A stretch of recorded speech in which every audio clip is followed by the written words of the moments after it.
চলো আজকে তোমাদের শেখাই এয়ার ফ্রায়ারে খুব অল্প তেলে কি করে ফিশ ফ্রাই করা যায়। মাছগুলিকে ম্যারিনেট করে রাখতে হবে আর এয়ার ফ্রায়ারের মধ্যে একটা সিলিকন ট্রেতে অয়েল ব্রাশ করে নিতে হবে। এখানে আমি চিকেনের অপশনটাকে সিলেক্ট করে 200 সেন্টিগ্রেডে 12 মিনিটসের জন্য কুকিং টাইম সেট করে দেব। প্রথমে এটা প্রিহিট হবে কিছুক্ষণ, তারপরে গুলিকে অ্যাড করে দিলেই কুকিং প্রসেস স্টার্ট হয়ে যাবে।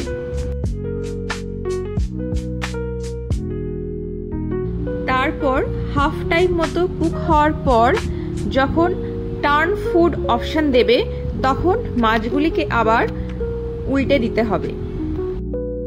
এরপর বাকি সময়টুকু কুকিং প্রসেস হলে পরেই ফিশ ফ্রাই রেডি হয়ে যাবে।